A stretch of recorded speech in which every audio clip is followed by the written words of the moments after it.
at 6, close. Yeah, I'm still not seeing it's usually at the bottom, you raise hand, I don't.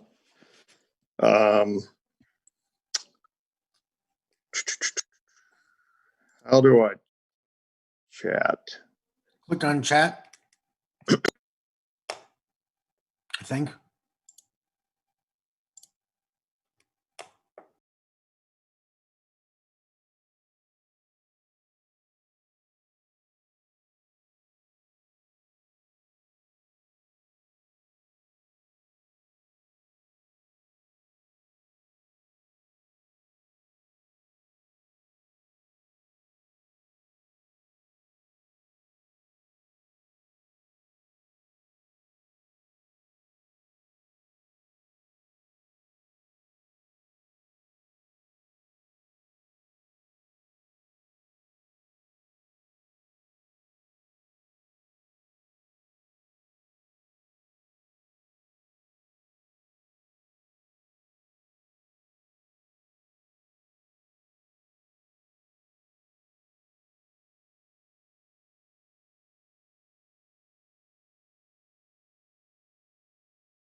Austin? Hey, Justin, when you saw Trey taking off on that touchdown and you decided to run down and throw that block, take me through your thought process and why you thought he needed a little help there.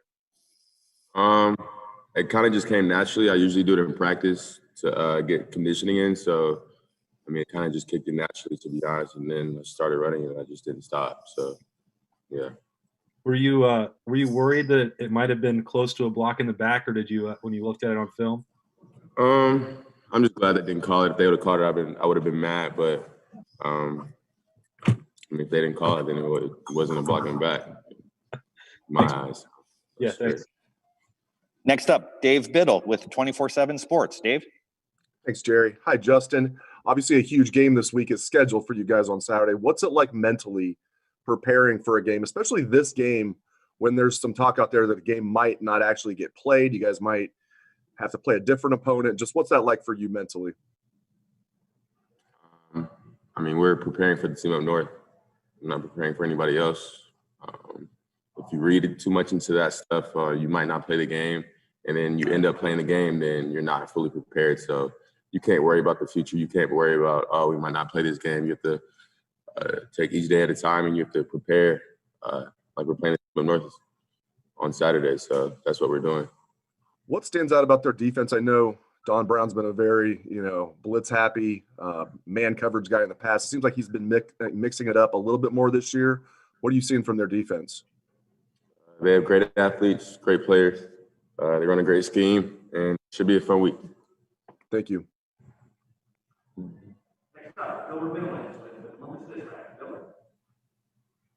Yeah. Hi, Justin. Michigan's obviously had a tough year. When you watch them, do you see a team that's playing the way that their record indicates, or do you see a much better team? Do I see a team that I mean, what are your impressions of Michigan? I mean, obviously they've had a miserable year by their standards. I mean, what do you see? I'm not gonna, you feel me, judge their team by their record. I don't really look at teams' records. You feel me? I'm gonna go out there and play to the best of my ability each game. So whether they're 10-0 or however many games we played, or 0-10, it doesn't matter. We're gonna go out there and play the same. So we don't really look at that. We just focus on us and not our opponent. And in terms of all the other stuff, I mean, does that even matter? The playoffs, the Big Ten championship. I mean, to get a 6th game, is it just about beating those guys? I mean, if there's one thing that we've learned this whole year, we don't know if we're gonna get a playoff. We could have an outbreak on the team next week, tomorrow. So we're focused on today. So we're not worried about the playoffs. We're not worried about all of that. We're worried about Tuesday practice, Bloody Tuesday, going out there and having a great practice and getting better. That's all we're worried about. Thanks, Justin. Next up, Stephen Means with Cleveland.com. Stephen? Hey, Justin, you had a pretty solid solution to some of those bad snaps, and it was just take off and go get yards, and it worked out more times than not. But now that it seems like you're going to have another full week of working with Harry and kind of getting some chemistry there, what are you doing maybe as a leader and kind of helping him through that so you guys can get that timing down and everything else? I think Harry got adjusted to snapping the ball after the first drive, to be honest with you. I mean, there might have been a few errant snaps after that first drive, but I think after he settled down after the first drive of the Michigan State game, he was fine. So I expect Harry to be fine playing center. Next up, Tony Girdman with Buckeye Scoop. Justin, how has your expectations or what they told you about the Michigan rivalry compared to the reality of it as you played in it? Ask that again, sorry.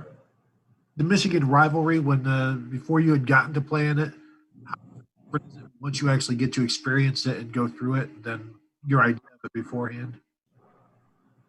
I really didn't pay attention too much to it before I got here, but it's definitely a big thing, and we take this rivalry very seriously around here. So it's definitely the most important game of the year. I mean, we all know that. We all know how serious this rivalry is. I don't have to, hype it up more than it is. But I mean, yeah, we just have to go out there and execute and win the game. After last year's win, was it more happiness or relief? When you beat Michigan last year, is it more happiness for you? It's not a relief. I think it's more of a standard that we beat the team up north. It's not really a relief that we're hoping to, but we expect to beat them every year. So it wasn't really a sigh of relief. It was just an expectation at the end of the day. Thanks.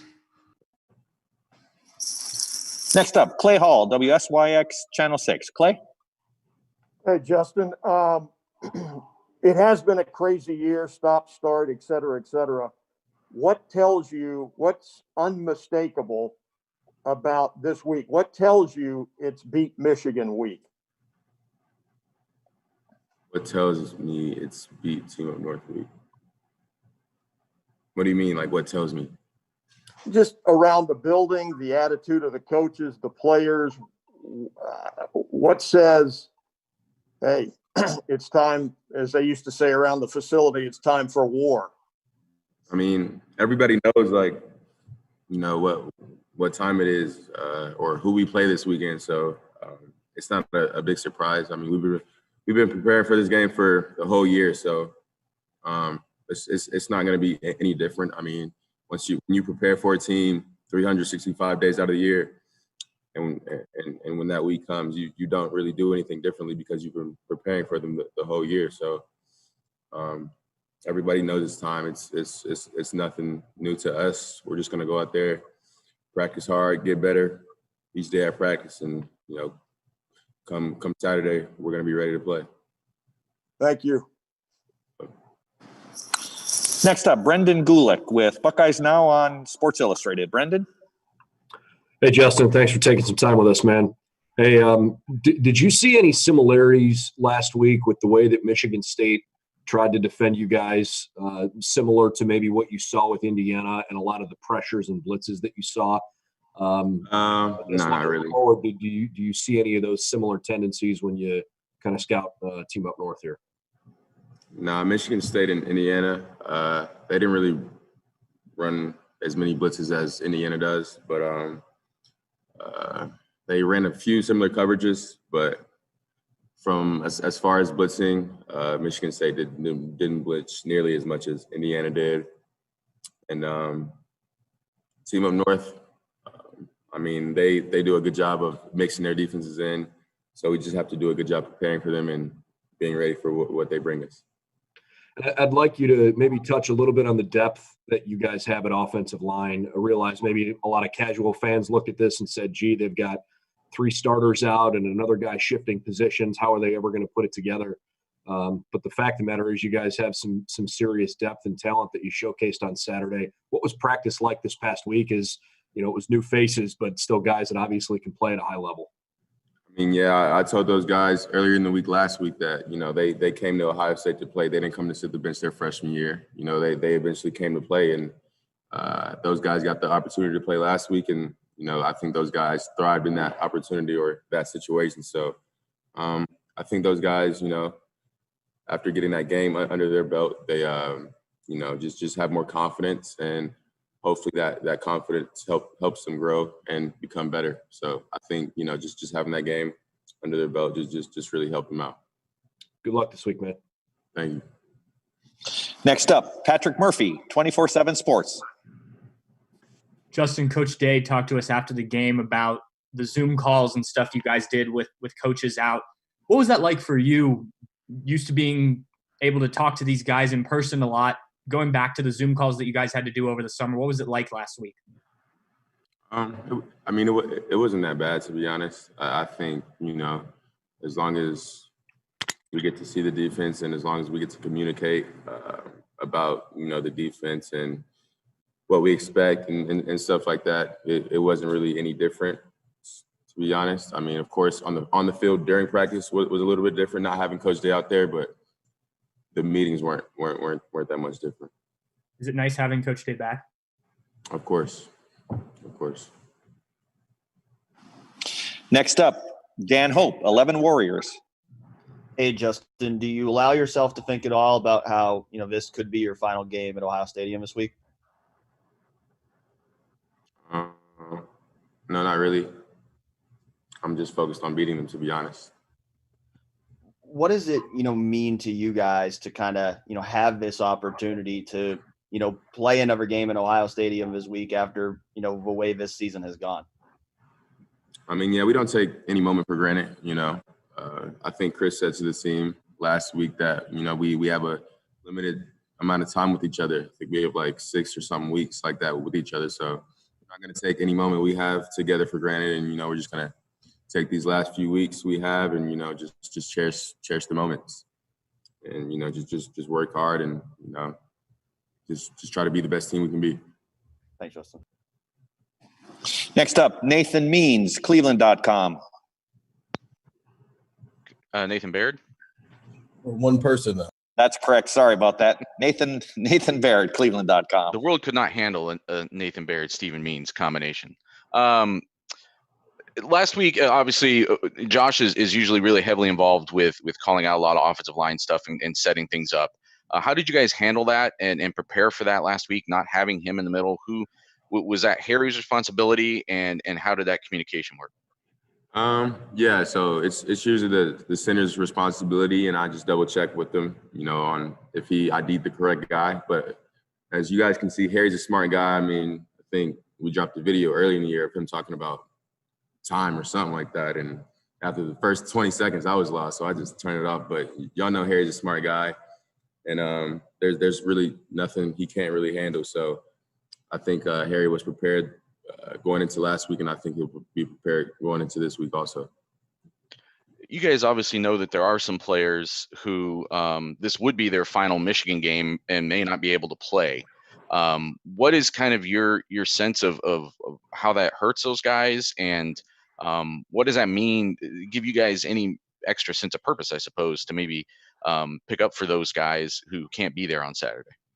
Yeah, I mean, I know those guys, and I know how much they would love to be out there playing against the team up north with us because, as I said earlier, we prepare for this game all year round. So just knowing that those guys won't be out there with us, we're going to definitely play our hardest for them. And I know they'll be at home rooting for us, so they'll be good, though. We have time for 2 more questions for Justin. Next up, Tim May, Lettermen Row. Tim? Oh, thank you very much. Caught me a little off guard there. Justin, this is kind of a mechanical question that I've been wanting to ask you for a couple of weeks, but when did you figure out that you can throw that intermediate touch pass with velocity? And I think you do that about as well as anybody I've ever seen, but is that just a natural, kind of throw for you, or have you always had it? You know what I mean? Have you always had it with you? No, I just think it comes with reps. I wouldn't say it just comes naturally. If you practice the throw, and we practice it a lot, I think, we just get used to it. So just like they always say, practice makes perfect, and, we practice it a lot. So when the game time comes around, it's just like practice. And one of the quickie, neither Garrett Wilson nor Chris Olave are on the Biletnikoff, I think, semifinalist list. Is that an oversight, do you think, by the Biletnikoff Award voters? Is that an oversight? Yeah, meaning should they be on there? I think they should be on there. But, we try to not focus on individual awards. We just care about national championships, winning Big Ten championships, and, of course, beating the team we play this weekend. So, of course, I think those guys should be on there, but I don't think they're worried about it. Thanks, man. All right, and last questions for Justin will come from Jared Smalley, WCMH. Jared? Hey, Justin, obviously the great Ohio State players in history have had those great moments against that team up north. A year ago, you get hurt in the second half of the game, go to the sideline, you come back in and immediately throw a touchdown pass. It's probably the most replayed moment of that game. How big a moment was that in your career, that you value that moment in your career? And what was it, how meaningful is it to you in your career that you have one of those big moments in the rivalry? I didn't realize how big it was until after the game. But as far as I look at it, I just look at it as making plays. No matter what game it is, of course it's going to be bigger when we play the team up north. But it's not really a big thing to me. A touchdown is a touchdown. I try to not look at it as anything big. I try to look at it as routine and something that I'm supposed to do. So, I expect to make big plays in big games because that's what, big time players do. So I just think as those moments present themselves, you'll see guys on our team step up and make plays because that's just what we're trained to do. Great. Justin, thank you so much. Have a great afternoon today. Great practice, and we'll see you later on today. Thanks so much for your time. Thank you. Next up, folks, we'll have Wyatt Davis.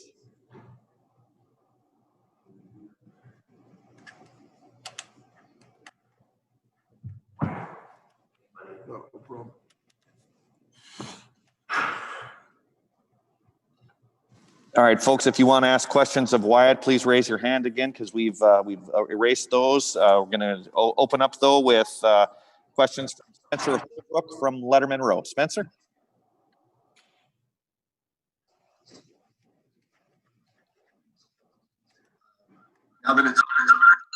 What's the emotion like? What's going through your mind?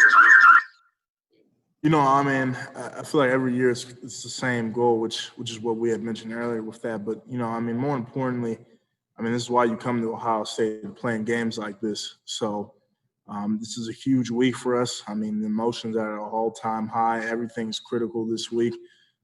Every practice rep, just everything. From the off-season preparing for this moment. This is a huge week for us. So execution's at an all-time high.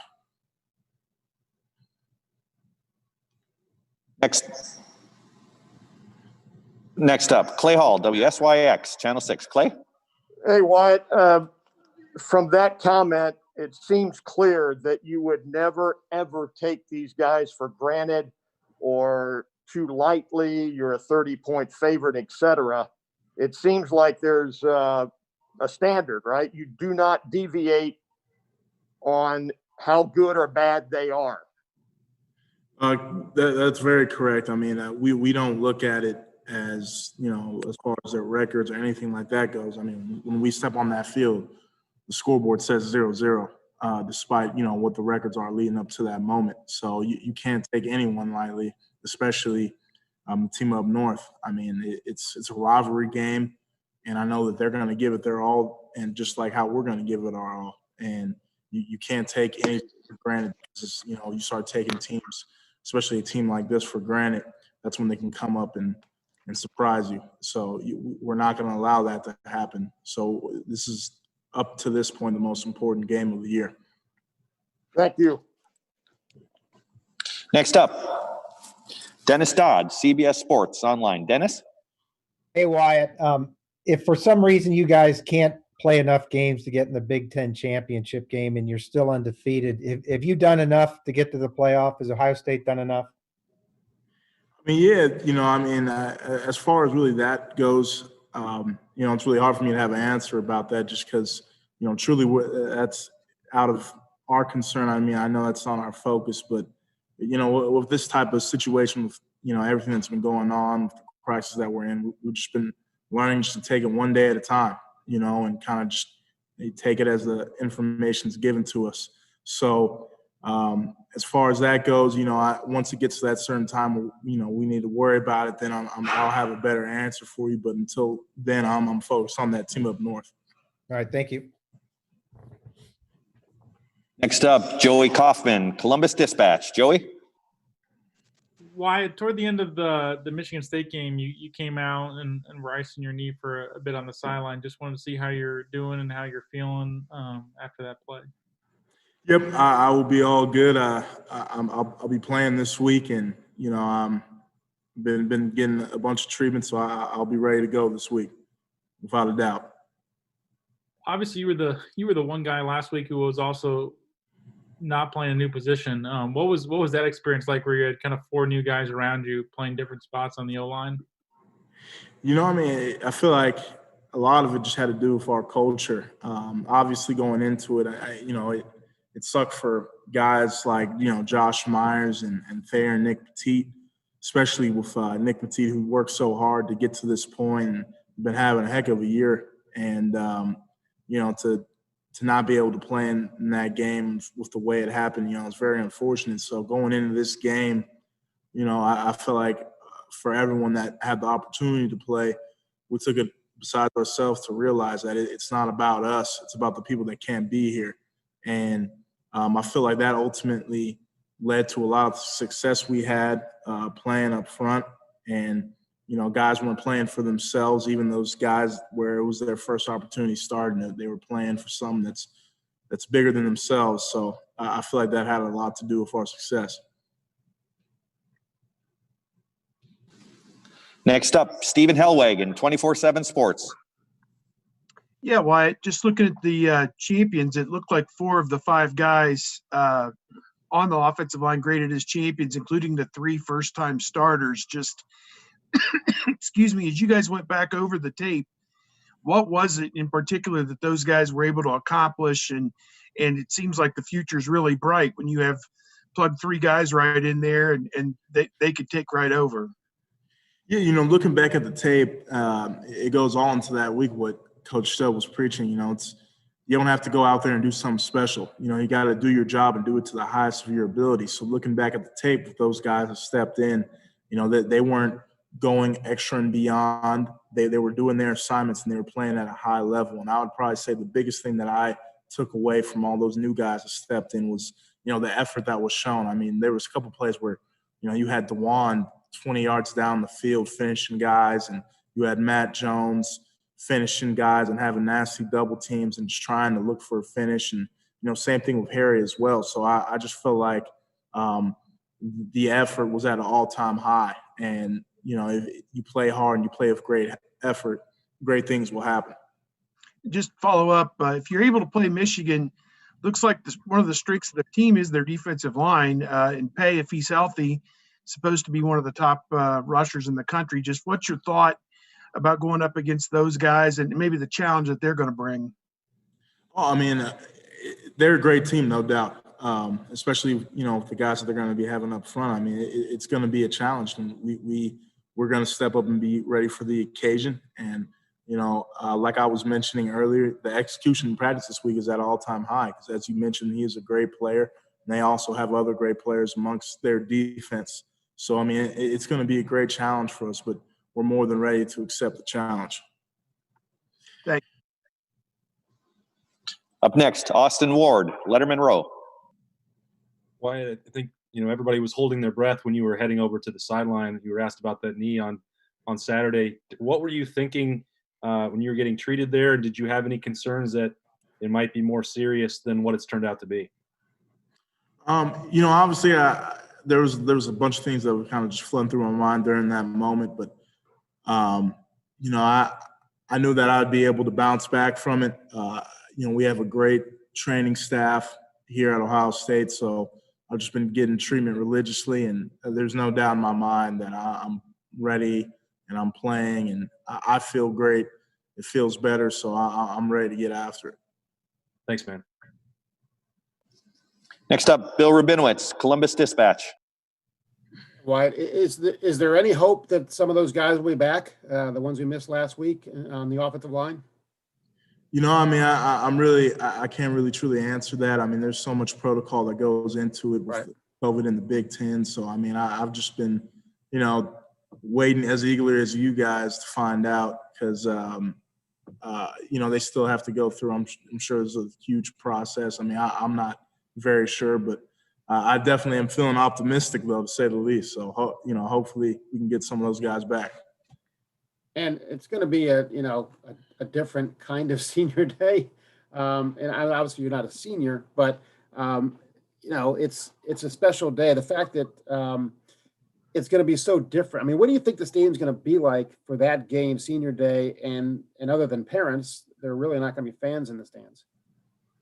I obviously not dealing with fans has been huge for us. I mean, Buckeye Nation has been great all my years here. So, it's definitely going to be a weird feeling running out and not having that type of atmosphere. But I would say the fact that, parents would be allowed there and just really the type of game that we're going into. I mean, I feel like that says enough about it itself. So the guys that have the opportunity to run out there this weekend and getting ready to face that team up north, I'm sure that will definitely have a huge, boost as far as morale.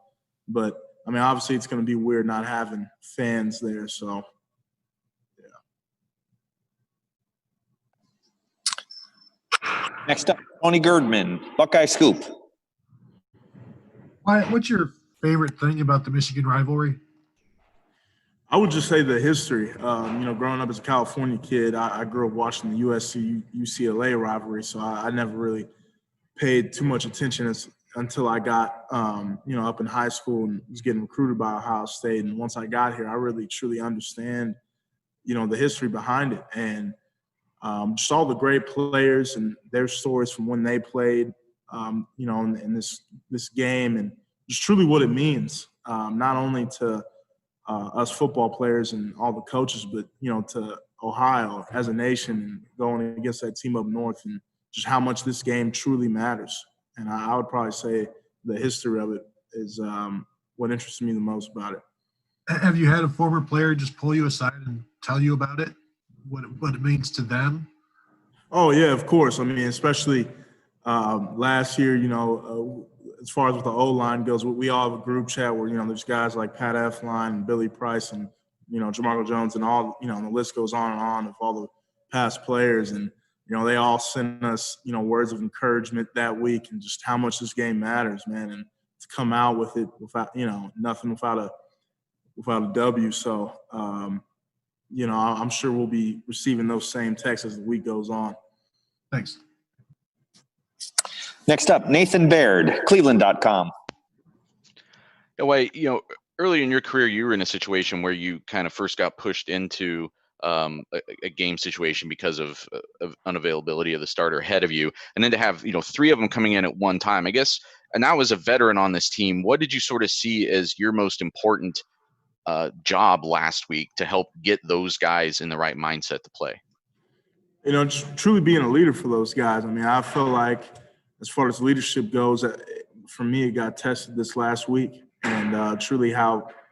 At least the way I took it, I felt like I would have failed those guys if I didn't prepare them enough to be able to go out there and play confidence. So just truly giving them the confidence that they need, going in practice, helping them out with footwork, any questions that they had, they could come to me. If they wanted to watch extra film, they could come to me, and just trying to instill the utmost confidence in these guys because, I firmly believe prior to even going into that game that no matter who we put in there, they were going to get the job done. And honestly, after that Tuesday practice, as the week started rolling on, it just felt like we were really starting to gel. And I feel like that's what ultimately led into the game. So I would say probably the biggest thing for me was just, leading those guys out there, obviously, and having Harry there to help, with, even though he this is his first year starting, but he knows what it's like playing in a game, compared to those three other guys that, never started in a game before. So I would just say the leadership aspect of it. Max Ray in particular, I think had never really taken a snap, maybe one snap or barely any in his career. Why was he able to step in? What is it about him? He was able to step in those circumstances and succeed right away. Honestly, I just feel like it also has a lot to do with the culture of the room. Me and Max, prior to him playing, this last game, me and him were very close. So once he got the opportunity to play, I was excited for him, and I just felt like what really led all these guys to go out there and play, fearless was just the fact that no one's asking you guys to, go out there and just, play be like Superman playing a crazy game.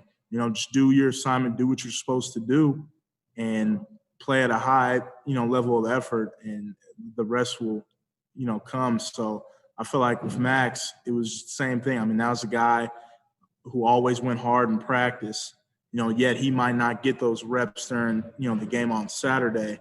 He was always a guy that was always fully locked in. And I feel like with all those guys that played, honestly, it had a lot to do with themselves because even though they weren't playing, they were always asking questions in meetings and, being aware of what's going on and not messing up during plays when they, when it was their opportunity to go in. So. Next up, Jason Lewis. Jason? Hey, Wyatt.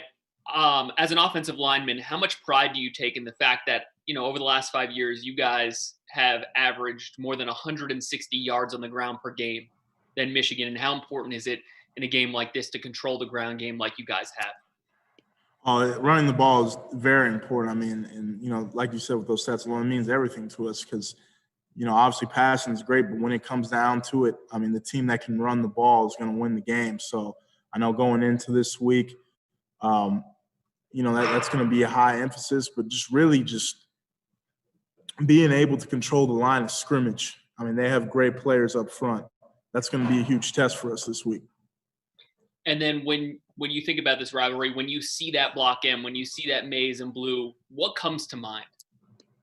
Just everything that we've worked for. I mean, from the offseason, having the team up north drill and having to hear this stupid LL Cool J song, man, that I hate. And, every time I hear that song, it just makes me think of them. So there's a lot of stuff that gets, a lot of hatred that goes towards that logo, and all the stuff that we have to do during the off season, all the sit-ups and push-ups, everything. So there's a lot of stuff that's definitely geared towards them as far as hatred goes. Thank you so much. And last questions for Wyatt will come from Rob Aller, the Columbus Dispatch. Rob? Hey, Wyatt, you said you grew up not really paying attention to the rivalry. Now that you're here, you are. How close up attention do you pay to what's going on up there, whether it's a coaching situation and status? Do you keep tabs on things or not?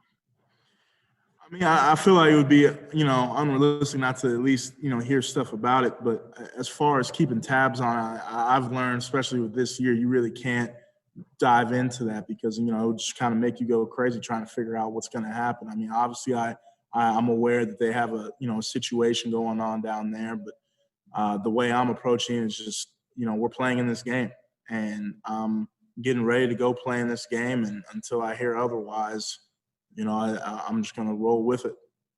Did it surprise you, or does it surprise you how obsessed the Ohio State fans and the whole culture is with this game and with Michigan? Yes. No, it definitely does. I remember my first year when I was walking around campus and I saw the, M's were crossed off of red tape. I was like, I was trying to figure out if it was vandalism at first, but it definitely told me a lot about what's going into this game. And, really as my years went on, I truly understood, how serious this is. Wyatt, thank you so much for your time. Have a great afternoon and an excellent week of practice. Thanks again. Thank you. Folks, I'll be back here shortly with Coach Day.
All right, folks, we're going to open up the questioning for Coach Combs with Brendan Gulick from Buckeyes Now on SI. Brendan? Hi, Brendan. Hello, everybody. I asked you a couple of weeks ago about your love and passion for being an Ohio guy. Yeah. And you gave me a really thorough answer. And I'm curious, in your couple of years that you were in the NFL, how much you really, truly missed being a part of this game. Well, this game, this rivalry game, are you kidding me? I mean, I had so on Saturdays in the NFL, that practice takes place kind of early in the afternoon or early, like 10, 11, 12. It's in that range, right? And so this game always being a noon kickoff, there would be guys on the staff, the training staff, people, auxiliary people with the Titans who would be walking out and giving us scores and updates of this game. It's different, obviously, for everybody. And everywhere you go, as you know, there are Buckeyes. And so in that facility, there were several of us that were very concerned about the progress of this game. And so that would be, you might be calling defense in practice and they're telling you, hey, they're up 7-0, they're up 14-0. And it was just an awesome, awesome experience. The availability report came out last week, just an hour or so before the game. Obviously, you guys knew days in advance the kind of cards you were being dealt. Can you take us a little bit inside the facility and how chaotic or calm the idea of trying to get guys that haven't seen the field a lot prepared and confident and ready to do their job well? What was that all like last week? The first word that comes to mind for me, that's driving me crazy. Is there a way to fix that? Echo or whatever it is. Sorry, guys. There, it's gone. So the first word to describe it is that it was the loneliest week I've ever had in coaching. For the amount of time that you are not allowed to be around the staff. First of all, half the staff wasn't here, so that was part of the problem. But then also, you couldn't interact with your players other than on the field. So all the meetings were Zoom, everything was separate. And so it was quiet, it was lonely, it was miserable. And so I loved practice because it was the only time really that you were around people. I mean, we were literally, as a coaching staff, kind of locked in our office for the entire day and could escape for practice, which was fantastic. As far as the preparation and chaos, I will tell you this. I've never been – this entire experience has been incredible. But the rewarding part of watching these kids and how they just continue to push forward under any circumstance, regardless of – and they don't complain. They don't push back. They just show up and work. And it's every day. I mean, we didn't get to our hotel till 10:45 Saturday night for a noon game on Saturday, because of all of the testing and all the things that go into that week. And you know what they did? They got there. We did bed check. They went to sleep. They got up in the morning and they got ready to go. And so my heart is full for these kids and what they have endured and how they continue to respond. And there's not a single person that's an Ohio State Buckeye fan that should not have unbelievable respect for these young people and what they've been able to, how they've been able to handle the situation. Have fun and good luck this week. Next up, Rob Aller with the Columbus Dispatch. Rob? Hey, Kerry. Hi, Rob. How are you doing? Great. Hey, how close do you pay attention on what's going on up north outside of X's and O's and strategy?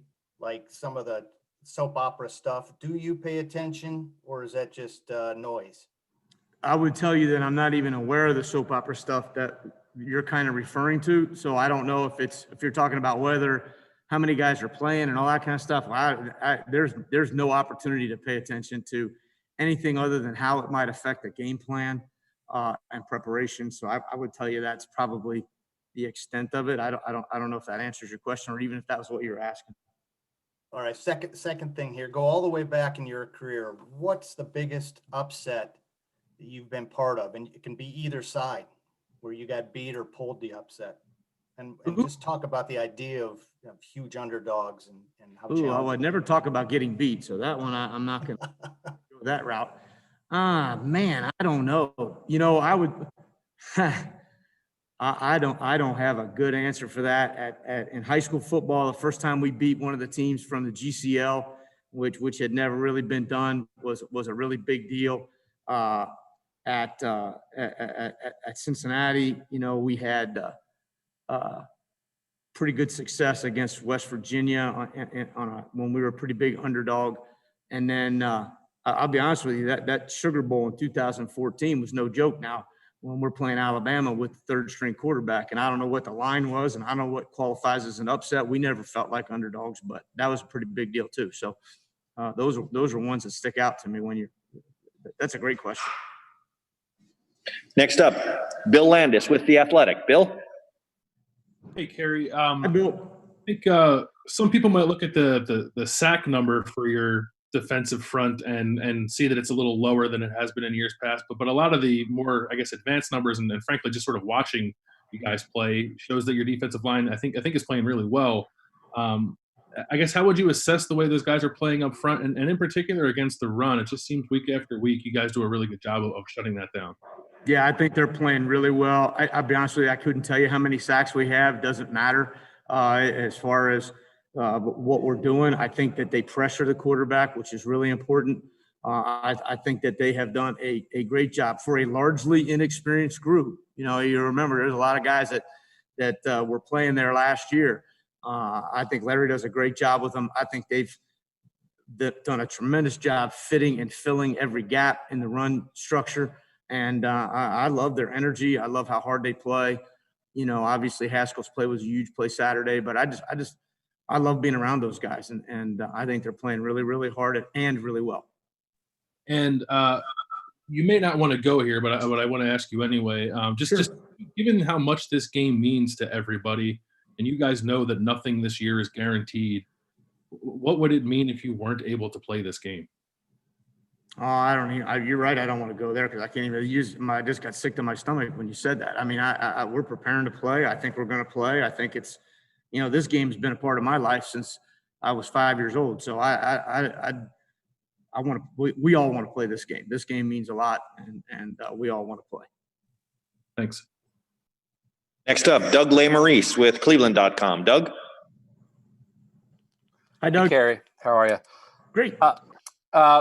Ronnie Hickman's development, how far has he come this year? And we know you guys have the slot corner and you have a safety who comes down sometimes. Sometimes I think we say it wrong of exactly what a guy's position is, but just where are you with Ronnie and what you trust him to do on the field and how you think you guys can best use Ronnie on the field? Yeah, well, obviously Ronnie played in the nickel package on Saturday. He's playing an awful lot on special teams. He's in the era of COVID versatility. He is learning and is capable of playing both of our safety positions, what we call cover safety, what we call free safety, and the ability to play in the nickel package. So he's a valuable guy for us, and he continues to develop. He's a big, fast guy, and so our job is to coach him well and get him on the field and get him opportunities to play. But in the world we're in right now, that's true for an awful lot of players. And he just has to fit that role, if that makes sense, Doug. And Marcus Hooker seemed like he made a couple big plays for you guys. He had a tackle on a third down run that stopped them short of a first down, made a play in coverage. How did you think he performed last week? Yeah, he played well. He graded champion.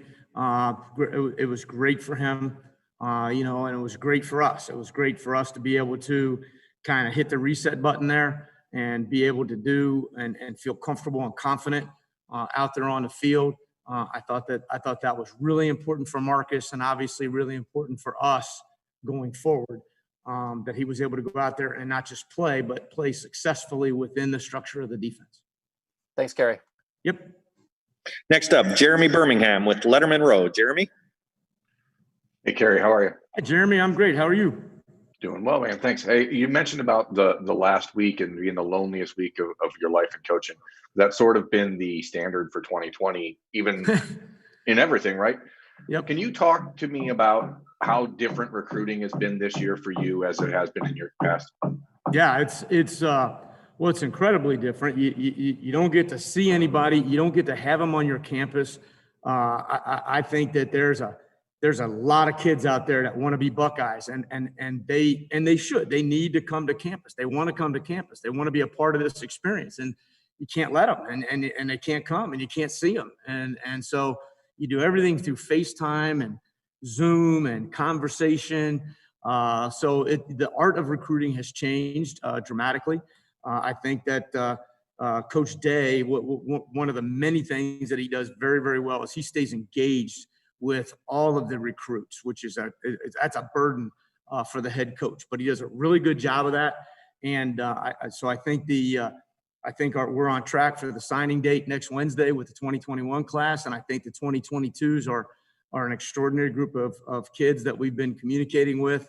And but it is so much different to talk to mom through your phone than it is to sit in the same room with them and be able to let them feel. To me, one of the things that brings people to Ohio State is the feeling of family. And while everybody's doing Thanksgiving on Zoom, it's they're going to trust you with their son. They want to know that they want to see that, they want to feel that in the same room, in my opinion. And I think that's really challenging. And from a different perspective for you, coming from the NFL back to having to recruit and evaluate 15-year-olds on tape without being able to see them in person, how much of a challenge has that been for you in these last 6 months, looking at young defensive backs who you can't see in person?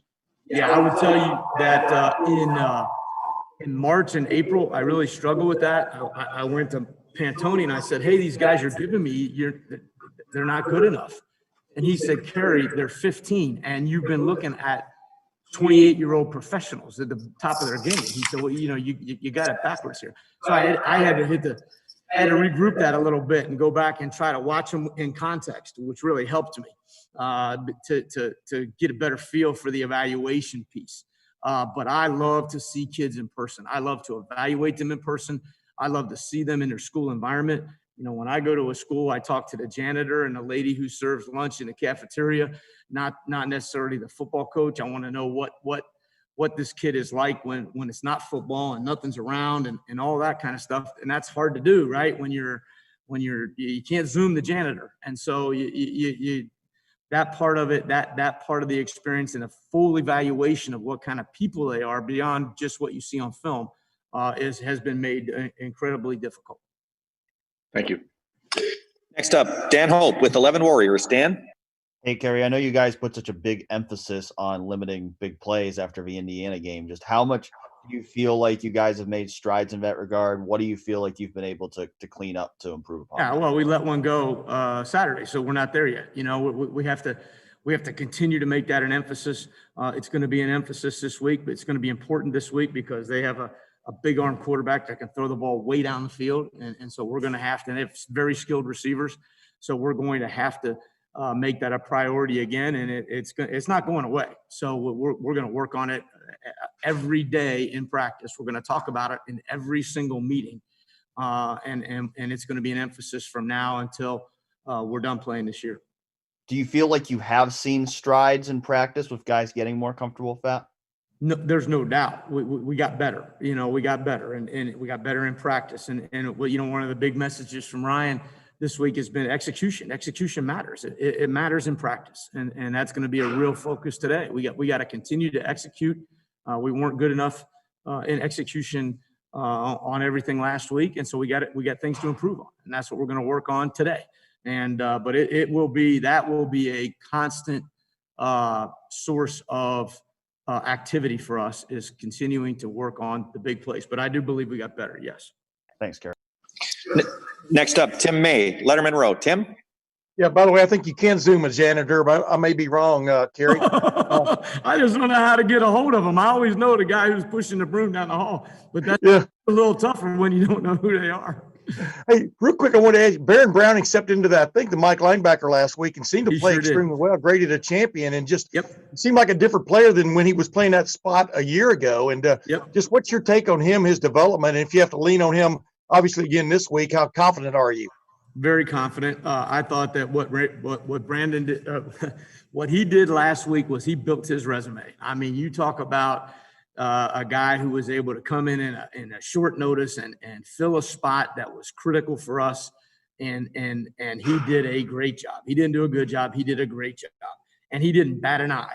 And that's one of the things about this team that is special. And he just went right at it and embraced it. And Al did a great job coaching him up and getting him prepared. And I would also tell you that we're able to do that because Justin Hilliard is such a valuable part of the defense. And so now you've got we had some experienced guys out there, right? Hilliard, yeah. Browning, and Pete. And that was very, very comforting in the environment that we were in and going into that game. And I thought I do think he was better than he was last year playing that spot, Tim. I agree with you. And I think I think that was a very good experience for him and for the Buckeyes. Yeah, and how heartening was it to see him and Hooker and some others just step up, knowing the challenge that y'all had dealt with for 2 weeks there, getting ready to play. I mean, your regulars have to play well, right? I mean, go ahead. You know what I mean? It was significant.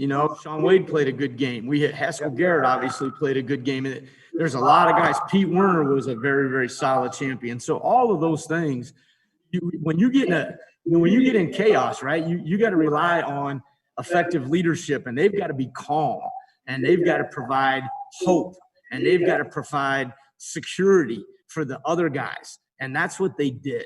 If I'm new to the mix, I can feel good about the fact that the guy to my right and the guy to my left, they got my back. They're leaders, and they're calm, and they're not out there hollering and screaming, and there's no Chicken Littles running around campus. The sky's not falling. We're going to go out there and we're going to play.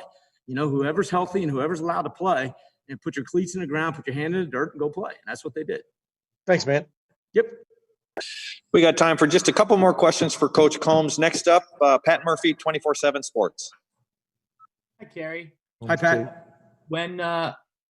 From when you came to Ohio State to now, I'm curious how different it is talking to kids about this rivalry, because I think if you look at the numbers, there are more out-of-state kids, more kids from further away. We were just talking to Wyatt, just talking to Justin, guys who didn't grow up with it. So explaining the rivalry to kids like that when they get to Ohio State, how do you do that as someone who's so passionate, and has that increased over the last few years?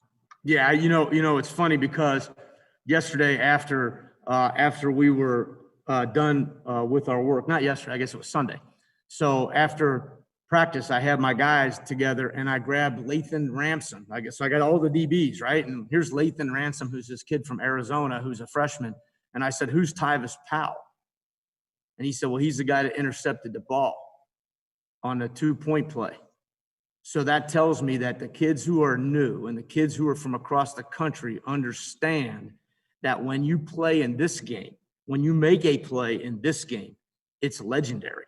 It lasts forever. It's not for all of time's sake. Tyvis Powell is going to be remembered for that play. It plays on our screen in the hallway every day. I walk by it every day. The number of guys that have made plays in those huge games, going all the way back, to the beginning of when video was here, and our kids they embrace that, and they know how many days it is till we play the game. They know Coach Marotti does such an unbelievable job in the weight room from the day they arrive to making this game a focus, that they understand that this is a big deal. They get it. And Wyatt said he hates that LL Cool J song, "The Time for War." Oh yeah, I've heard that longer than Wyatt has. What's your opinion on that song? Yeah, I didn't know who sang it. To me, I love walking up and down the hallway and saying, "It's time for war," and then I know it irritates them, but that's okay, because it's one of those things that's special about this game and about this week, and it's just really neat to me. Thanks, Kerry. Sure. And final questions for Coach Combs come from Clay Hall, WSYX Channel 6. Clay? Hey, Coach, I know you're a hair on fire type guy. I can imagine you trying to prep for 3 different quarterbacks. Is that the case with them? Sure. I think you have to prepare for every scenario this week. It's not like it's just like people playing us last week. You don't know who's there and who's not there, and who's, you just got to prepare. At the same time, the game is the game. I thought that I thought this coaching staff up there last year did a really good job preparing for the Buckeyes. And I would expect that they're going to do exactly the same thing from a scheme preparation standpoint, regardless of who plays quarterback. But my assumption is that their starter's going to play and that they're going to be at as full strength as they can possibly be. That's the way we're preparing, and I would expect that that's what it's going to be. Thank you. Yes, sir. Great. Coach Combs, thanks so much for your time today. Thanks, guys. If I don't see you again, have a Merry Christmas. It's getting close.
Welcome back to the facility, first of all. I'm sure you're happy.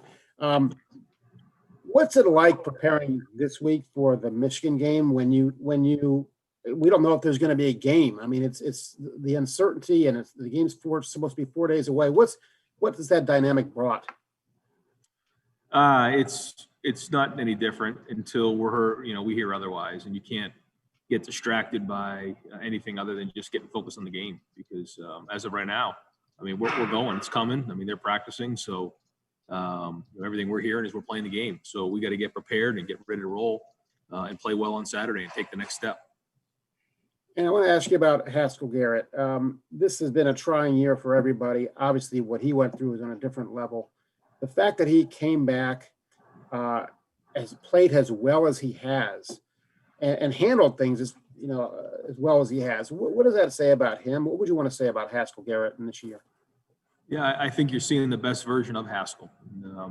Everybody here is very proud of what he's overcome and the way he's not just the way he's playing, but the way he's handling himself, the way he's leading, the way he's practicing.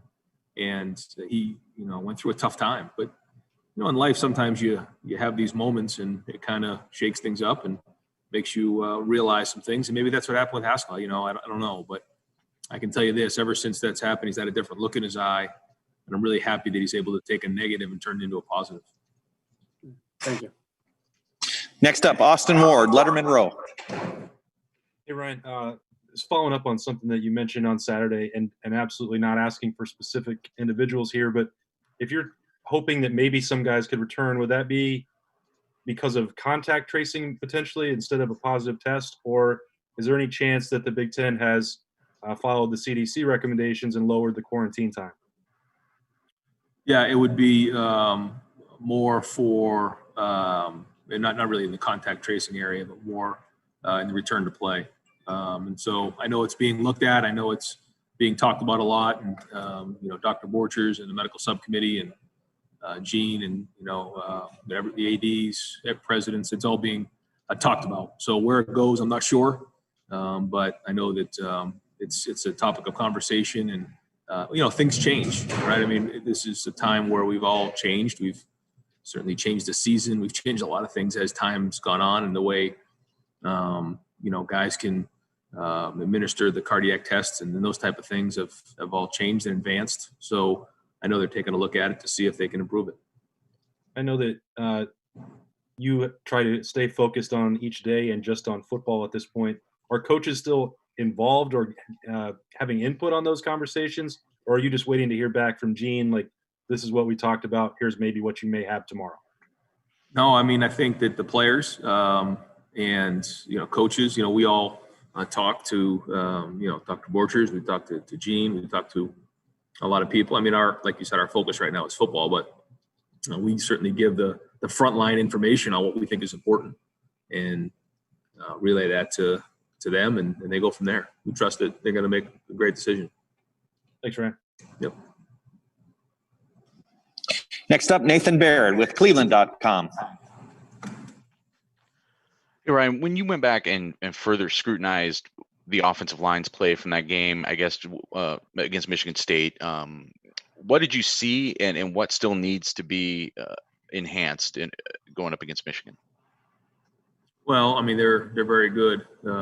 They always have been. They give a lot of different looks and change up the different fronts that you're going to see and those type of things. And more importantly, they play really hard, and again, always have. So that's going to be a challenge. And they have some really good players up there. Obviously, Kwity Paye is one of the best defensive linemen in the country. So it's going to be a major challenge. Well, we saw them compete for the first time being out there. They did some good things, a lot of things to improve on, but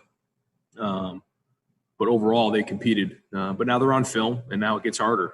Guys have film to study on you and kind of know what to expect a little bit more. So we'll keep looking at it. We have a lot of stuff to clean up. Certainly the snaps was an issue, and going to get that fixed. But new challenge this week, and we just got to now show consistency there. When Justin had to leave the game briefly there early against Michigan State, you went to CJ there. Is that who we should expect to see in that situation the next time?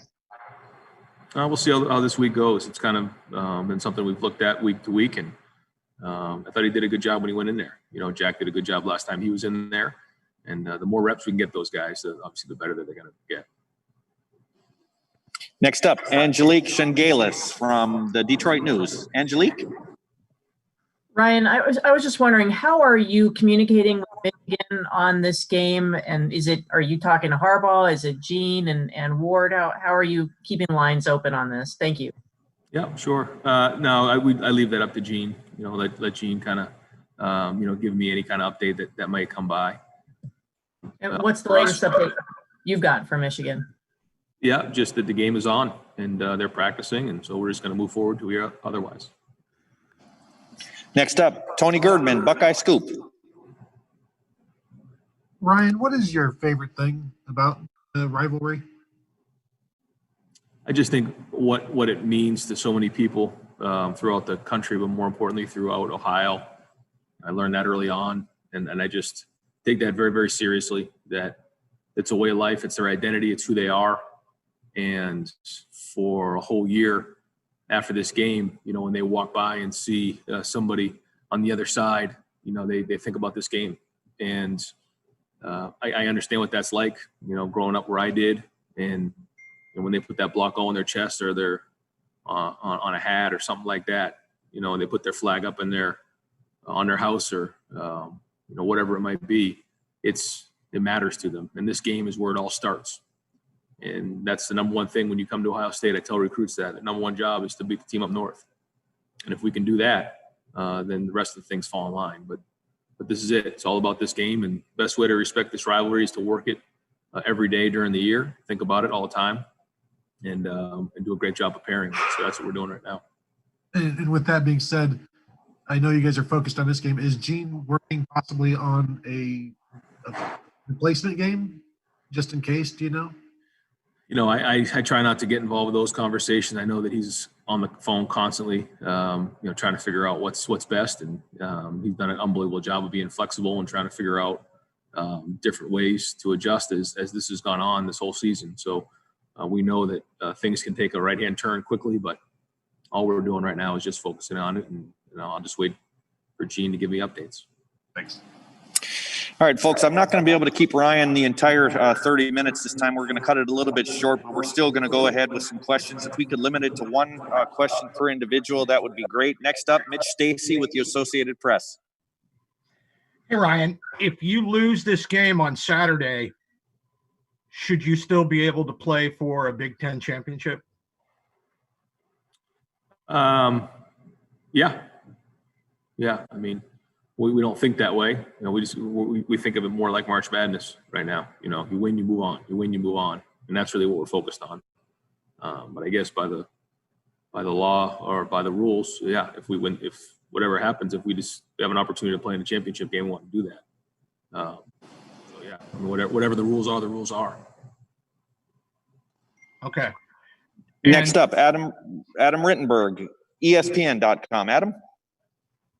Yeah, Ryan, I just wanted to kind of know where you feel like your team's improved the most, even though this season's been so choppy, with stopping and starting with games, only having a handful of games. Yeah, it's a good question. I don't really know the answer to that, other than we've played 5 games, and so we wouldn't even be halfway through the season. We'd probably be in the middle, I guess, October or somewhere in there. So it's bizarre that way. We just haven't played a lot of football. So what have we most improved on? I just think it's overcoming all the adversity and the emotional roller coasters and the leadership and the character and resilience that has gone on this season, because a lot of people have gone through it. But just to see the way that the teams responded to it has been tremendous. And I think the maturity is really where we've seen it. On the field, I don't know yet. I mean, we're still growing. We're still trying to figure out what kind of team we have here. And I still don't think we played our best game yet. I mean, we missed 5 starters last week. So it's just been one of those years where things have, I guess, no, not one of those years. It's been a strange year. And we're just going to try to figure out who's available this week, figure out, what the game plan is going to be, and just try to keep growing and get better, and then try to continue to build depth. Next up, Doug Lesmerises, Cleveland.com. Ryan, there's so much going on. I know could ask a million questions. I just want to ask a specific guy. Luke Farrell is an Ohio kid. I know you guys have said it seems like you just have felt good about the tight end room all year. Only has 3 catches this year, but I don't know. It just seems like he's a guy who kind of does his job each week. What have you seen from Luke in his career in this year? I've seen excellent play this year. I think he's played really, really well. He played really good in the game last week. He was open on a route where protection broke down. We didn't quite get it to him. He's wide open for a touchdown in the corner. Nobody's on him. And then the next play, he has to block the defensive end on really a tough leverage play, and blocks and strains just enough so that Justin can get the ball to Garrett for a touchdown. But nobody sees those type of things. And that's Luke Farrell. He's unselfish. He's tough. He's playing really good football. And I think you're going to see he's going to get his catches. He's going to start getting his touches. He deserves that opportunity. And, we're going to try to do that, help him out. But he's played at a high level. He's very unselfish, and he's shown great leadership. Thanks, Ryan. Yep. Next up, Kyle Rowland, Toledo Blade. Hey, Ryan. Aside from the playoff and Big Ten championship implications, if this game is canceled, just how disappointing would that be to you guys? I mean, this game kind of your whole season revolves around it. The state of Ohio kind of revolves around it, just to not have a Michigan game for a year. Yeah, try not to go there. Just in that, the disappointment and all that stuff is getting old. So we'll just try to stay positive and try to focus on the game until we hear otherwise.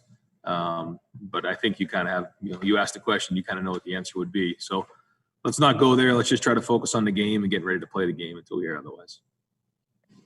Next up, Rob Aller, Columbus Dispatch.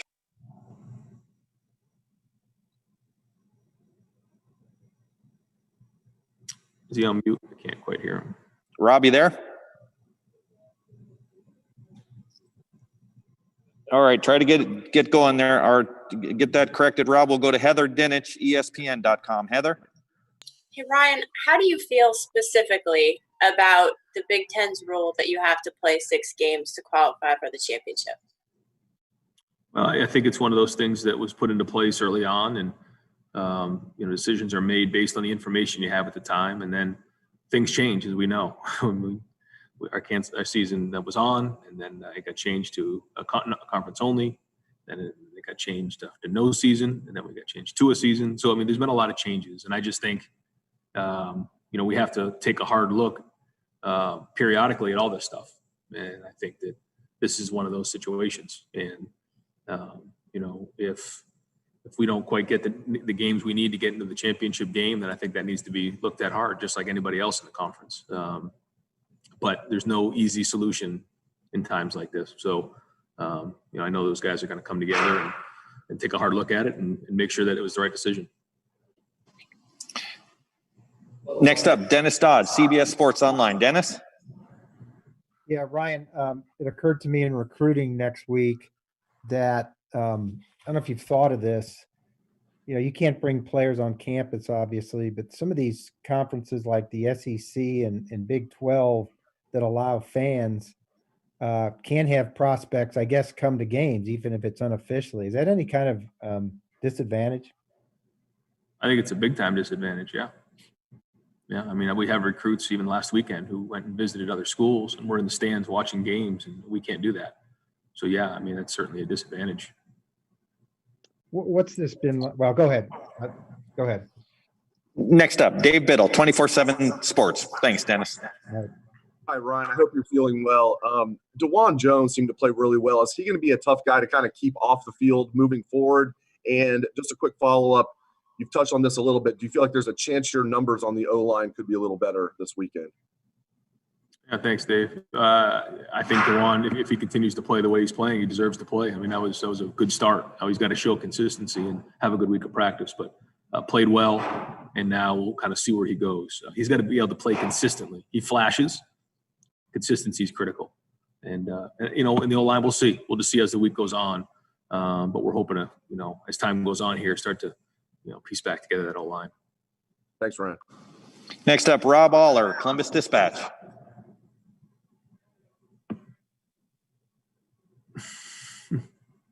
You're going to have to put a sign up on the thing. We can read it.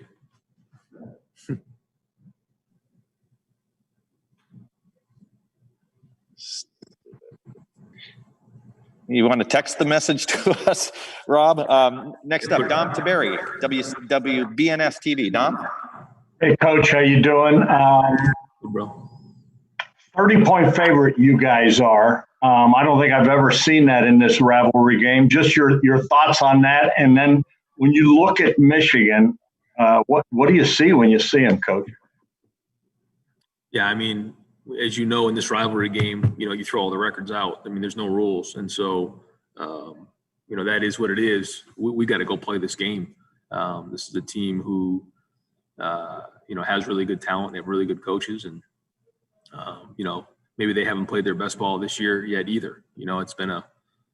Hasn't been a very long season. So, we're midway through this thing where typically we have 12 games or 11 games to go upon. Leading into this game. This is just so different. It's like playing them at mid-year. And so there's just, you don't know. And they flashed. They've done some really good things. And so we gotta be ready to play. We got to show up. We got to play physical. We got to start executing better than we have been if we want to, beat a team like these guys. And so as we start getting into more and more of these games in the postseason, like this is a postseason game to me. This is a playoff game right here. And we got to go start executing at a higher level than we've been. And if we do that, good things are going to happen. Good news is we've been playing with energy. We've been playing with some toughness. Now we just got to, really improve this execution. Just time for a couple more. Next up, Clay Hall, WSYX. Clay? Hey, Coach. Good to see you. Does it still stick in your craw that some comment that Coach Harbaugh made this summer, kind of jumping into your business, and your supposed reply was, "We'll hang 100 on them." Does that come around this week? That was all back in the summer, and now it's all about right now. It's about focusing on what's important. and this is all about, for us, it's about trying to learn, like, how good are we really going to be, and so there's so many things that come in and distractions and things that happen when you get into this type of game. But for us, we just have to focus on getting better at practice. And so there's going to be a lot of things that are said here and there, but we just got to go find a way to win the game. And that's all that matters. And there's certainly there's a lot of competitiveness that goes into this game, but at the end of the day, we just got to do a great job in practice this week, put a good game plan together, and go play really hard on Saturday. And that's all that matters. Thank you, sir. Next up, Dan Hope, 11 Warriors. Dan? Hey, Ryan, I know with, senior day coming up this week, you guys kind of have a unique situation with, guys getting an extra year of eligibility. Does that factor in at all to who's honored during senior day on Saturday? Yeah, but when we went through the list, it really wasn't that much of an issue. There was a couple guys that decided they wanted to, a couple guys that decided they didn't. And so we just kind of let them decide. And it was only a few. Most of the guys, they actually fit pretty good. So different senior day for sure. Very, very unique. But we're really proud of these seniors. Thanks, Ryan. And last two individuals. Next up, Tino Bovenzi from Spectrum One. Tino? Hey, Coach Day. Obviously, you came down with the virus. I just wanted to ask you about, the process of that for you, what that was like, what were your symptoms, and then now, obviously, returning to coaching in the biggest game of the year for the Ohio State Buckeyes. Yeah, I mean, it was it's been a tough, really, 6 months, and took very, very seriously how important it was to set an example for the entire state of Ohio and how we handled our business here in the Woody. And I knew, it was important to show Ohio that, we were going to do things the right way and how serious this was. So when it all came down, I was crushed. It's a little bit of an embarrassment. I felt like I let people down, but at the end of the day, this county was in purple. Franklin County was one of the highest rates in the entire country. And so after a couple of days of feeling sorry for myself, I kind of dug myself out and said, okay, we got to move on here. Didn't feel a ton of symptoms, but that's, different people felt it different ways. A lot of time to reflect and think about, people that have been affected during this time. And so we're just going to do everything we can again to just create a great example for how to handle it, which I think as a program, we've done an unbelievable job with everything that's gone on here, the amount of people that we have in the building and how serious we've taken this. So we'll continue to do that and communicate and how important it is for our community. And last questions come from Bill Landis with The Athletic. Bill? Looking at your run game, the last two games seemed like the Michigan State game was a lot of downhill stuff, and the Indiana game you were hitting them pretty good with some more outside stuff. I'm just wondering how you feel about the variety you guys have there in the run game, how you think it's been building. I know you've only played 5 games, and whether the fact that you've had to work in some offensive linemen might complicate that momentum at all. Yeah, we have different ways to attack week in and week out, and we try to make sure we have ways to go inside, outside, and have enough of change up so that we can keep them on their heels. And then you like to kind of keep calling the ones that work. And based on who you're playing, sometimes you favor one thing more than another. But I think the O-line and the running backs, the tight ends have gotten to a good rhythm of how we're trying to attack teams. And so we'll just keep trying to diversify the run game the best we can and keep it going, because I think the last couple of weeks we're building some momentum there. Thanks. Coach, thank you so much for your time, and we'll see you on Thursday. Have a great week until then. Thanks, guys. All right, folks, we might have a little maybe a 10-minute break here. We'll have a few more players still on the call on the Zoom.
next visit with senior linebacker Pete Werner here, and we are going to open up the line of questioning with Joey Kaufman with the Columbus Dispatch. Joey?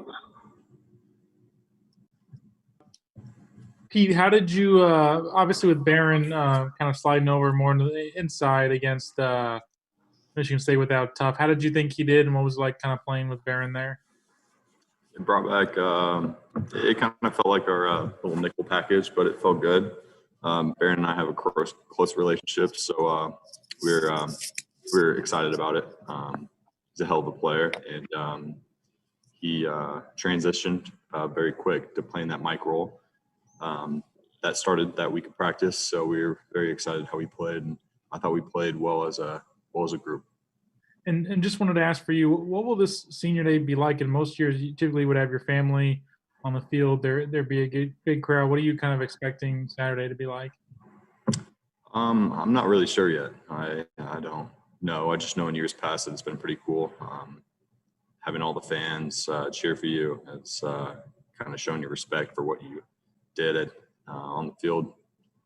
Being a Buckeye, it'll obviously be different without the fans, parents and everything, but I'm looking forward to it. Obviously, it's crazy to think you're a senior now. You feel like it was just yesterday. You were watching other guys on the team walk down and see their families. Thanks. Next up, Brendan Gulick with Buckeyes Now on Sports Illustrated. Hey, Pete, thanks for taking some time with us, man. Hey, curious about what it was like this past week when obviously you guys had an idea that, before we did, it was public information that things were going to be, severely shorthanded. You had a lot of guys out. What was practice like? What was the level of attention and focus like when you realized that, hey, this is going to be a different looking group out on the field against Michigan State? Yeah, so starting last week on Tuesday, everything ramped up. We knew the importance of everything had to be at a higher level. Obviously, with important guys out, other guys had to step up. But the thing that is very nice about Ohio State is that the guys behind these great players are great as well. And that's through recruiting and everything like that. And just I credit the coaches for that. And the week of practice was big. Energy was high. And it was one of our best weeks of practice. Heading up to Michigan State, but I just credit the coaches, everybody, the passion, energy, everything that we had during the week was great. Thank you. Next up, Spencer Holbrook from Lettermen Row. Spencer.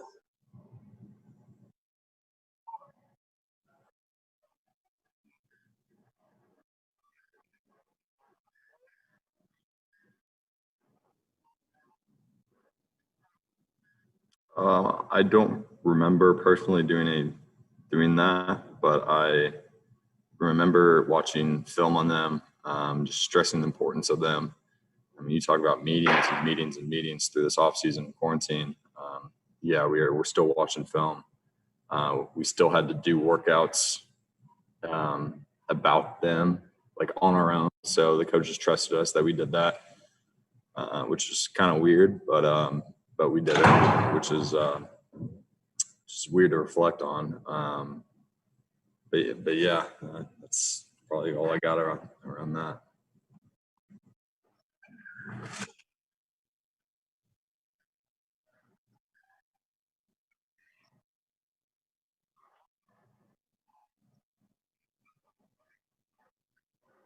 Yeah, I mean, I knew we were going to do something. We practice for this rivalry every single day. We live about it every single day. I knew it was going to play a role in quarantine.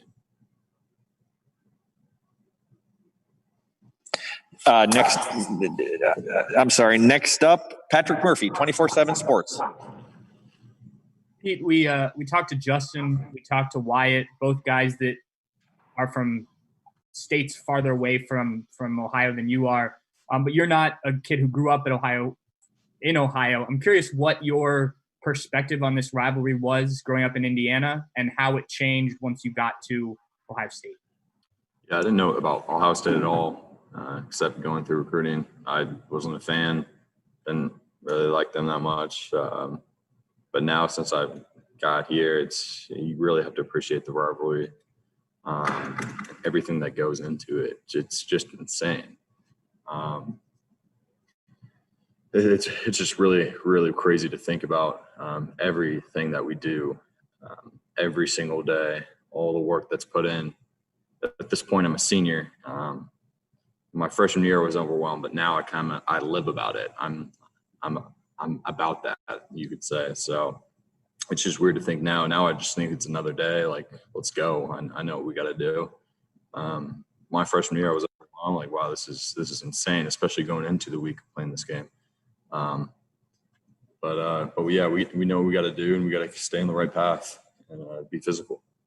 Is there a moment that stands out from your freshman year where it was like, that's when I knew what this rivalry meant? Yeah, just going there and running down on kickoff.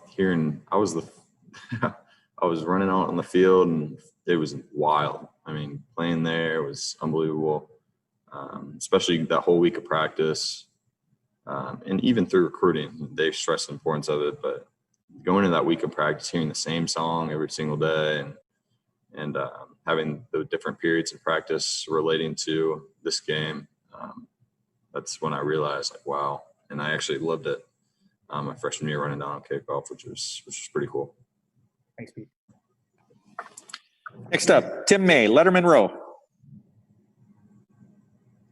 Yeah, Pete, with that in mind, how different is this week? I mean, because you're sitting here, you got to be thinking, we're going to play Michigan, probably. You know what I mean? Or as you say, the team up north, probably, et cetera. Is anything seem to be missing this week? Just give me your take on that. Yeah, obviously there's speculation, but we can't think that. We got to go in this week knowing we're going to play a game. We're not going to prepare for it any different at all, and everybody on the team is going to have the same mindset going into this week, and that's going to be the key. Because if there's one switch and everybody has a little doubt about this game, then it's not going to go out well. We got to have everybody on the right track. We got to prepare for this game harder than we ever have, and that's going to be the key. Yeah, and Barron in particular, he seemed to play very disciplined in his position moving back into that mic and stuff. What did you notice that too? And just how heartened were you by watching him? Obviously, he's played all year at the other spot, but just the progress he's made from this time a year ago in that regard. Yeah, I credit the kid, and he's worked so hard in this offseason. He's done exceptional at the same spot, and making that switch is not easy to do. But he did, and he took that role very well, and he played well, and we were very happy with him. Thanks, man. Next up, Clay Hall, WSYX Channel 6. Clay? Yeah, Pete, I guess it's similar to what was just asked. How do you know it's Michigan? I mean, the season's so different. The dates are different. Is it just the adrenaline inside you? What told you, hey, it's Michigan week? We've been having some clock counting down the days until we play this team. I mean, we know when we're going to play this team. We know. I mean, I always know when this team is coming up. So it wasn't just a little time notice. It was something that's been marked on our calendar for a while. So we're ready for it. I mean, we've been thinking about this game, maybe even during times where we're playing other teams. So it's just one of those. Thank you, sir. Yep. Time for a couple more questions for Pete. Next up, Austin Ward, Lettermen Row. You've played thousands of snaps next to Tough and hundreds of hours in meetings. What has it been like? What was it like to play without him on Saturday, or to not have him around for practice the last week or two? It was tough. I mean, he's the leader of the linebacker room. He's that guy that you count on, that you learn from, and it was weird. I mean, I've been with him every single practice, and he's a guy that doesn't take reps off. He's always there, always practicing. It was just a weird thing. He's not injured like that. So it was just a different feeling, but then somebody's got to step up, and that's what we did. And we're happy to get him back. But yeah, it was tough. But then again, we're still having communication with him Just because he's a guy that you learn from, whether that's through film, anything like that. And we stayed in touch, and I'm just happy to see he's back. Thanks, man. And final questions for Pete coming from Bill Rabinowitz, Columbus Dispatch. Actually, Jerry, Austin asked my question, so I'll let somebody else ask a question. All righty. Next up, Jeremy Birmingham, Lettermen Row. Hey, Pete, being a fellow Indiana guy, do you remember the first time you saw DeJuan Jones and what your reaction was? No, but I was making the joke with a bunch of the guys on the team, like, what is this Michigan State game? Like, what is he gonna think when he sees this dude at tackle? And I mean, it's obviously hard to picture, but no, I didn't see him in high school at all. He was injured for the game I played senior year against him when he was a junior, sophomore, or whatever. But yeah, he's just a big dude, man. He's a hard worker too. He can move. Can you talk about how different he is right now as a functional offensive lineman compared to what he was when he arrived on campus a year ago? Yeah, so as far as physically, he's obviously can move a little bit better, but his mentality, I'd say, is the biggest difference. I mean, he was kind of a guy that kind of went through the flow. I don't think he was very committed about this place. But then again, flipped the switch and had a great offseason and really got things together and competed for that spot at tackle. He's just a big guy. I mean, obviously, we're going to use him a ton. So I'm happy for him. Is he always on your team in basketball? The coaches try not to let us play basketball, but if he was on first captain, that's who I'm going to. Sure. Yep. All righty, Pete, thanks so much for your time. Have a great afternoon and a great week of practice. Really appreciate you. Thank you.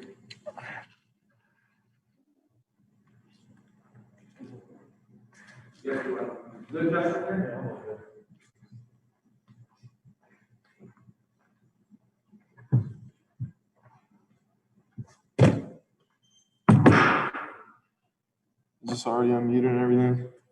All right, cool.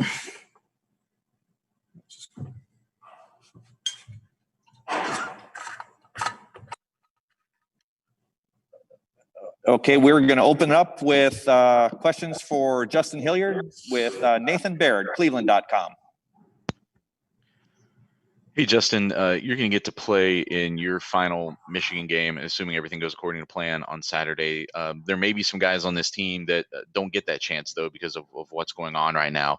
I guess just what emotionally, how do you think about those guys who because I know that game means so much to people, especially maybe seniors you're getting to play for the last time, and to have that deprived, what does that mean? It's when I first got that news, man, it completely broke my heart.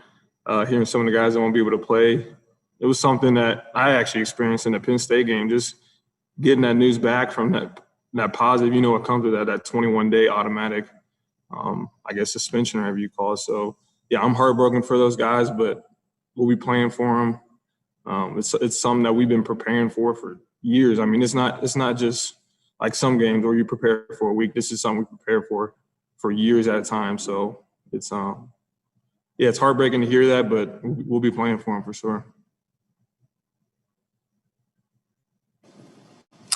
Next up, Dan Hope with 11 Warriors. Hey, Justin, just what's it like for you to, finally be in your senior year and getting toward the end of that with how long this journey's been for you? Yeah, I feel like, my technically third senior year, so it's been a journey, but I would say this year has officially finally felt like my real senior year. So it's been a cool journey because I kind of got to see some of the guys who I came in with my class and who've gone on to play at the next level, and they told me about just how special it is and how you can't take it for granted. And ever since then, man, I've been trying my hardest to soak it all in. So that's what I've been doing. So this last week here, playing at my last game at the Shoe is going to be A mix of emotions. Going to be a little sad, a little exciting, a little bit of everything. So looking forward to it. Thanks, Justin. Next up, Tony Girdman, Buckeye Scoop. Hey, Justin, I hate to do this to you, but it looks like news is breaking that the game has been canceled. And I'm just wondering your thoughts on that, hearing that. What game has been canceled? Saturday, the Michigan game. From reports I'm seeing from reporters on Twitter. From everything I've heard, that hasn't been true. They just confirmed it, Justin. Michigan did. Just now. Just now. Yeah. Well, I'm not even gonna speak on that. That's not something I've heard from any of the coaches here. So. All right. Hey, Justin, thank you so much. Folks, we're going to go ahead and Justin, thank you so much for your time. You are a class act. Thank you very, very much. I don't know what's going on, folks, outside of what I just heard right there. So at this time, I'm going to go ahead and just end our Zoom call until further notice or until we know more. Yeah, go ahead, Angelique. You want me to read you the release from Michigan? Do you have it? Well, or I don't have it, no. Yeah, please do, Angelique. It says University of Michigan Athletic Department announces that an increasing number of positive COVID-19 cases and student athletes in quarantine over the past week will result in the cancellation of Saturday's scheduled game at Ohio State. The decision was made after conversations with medical experts, health department officials, and university administrations. There's a quote from Ward Manuel about the number of positive tests trending upward, and that's it. Great, thank you.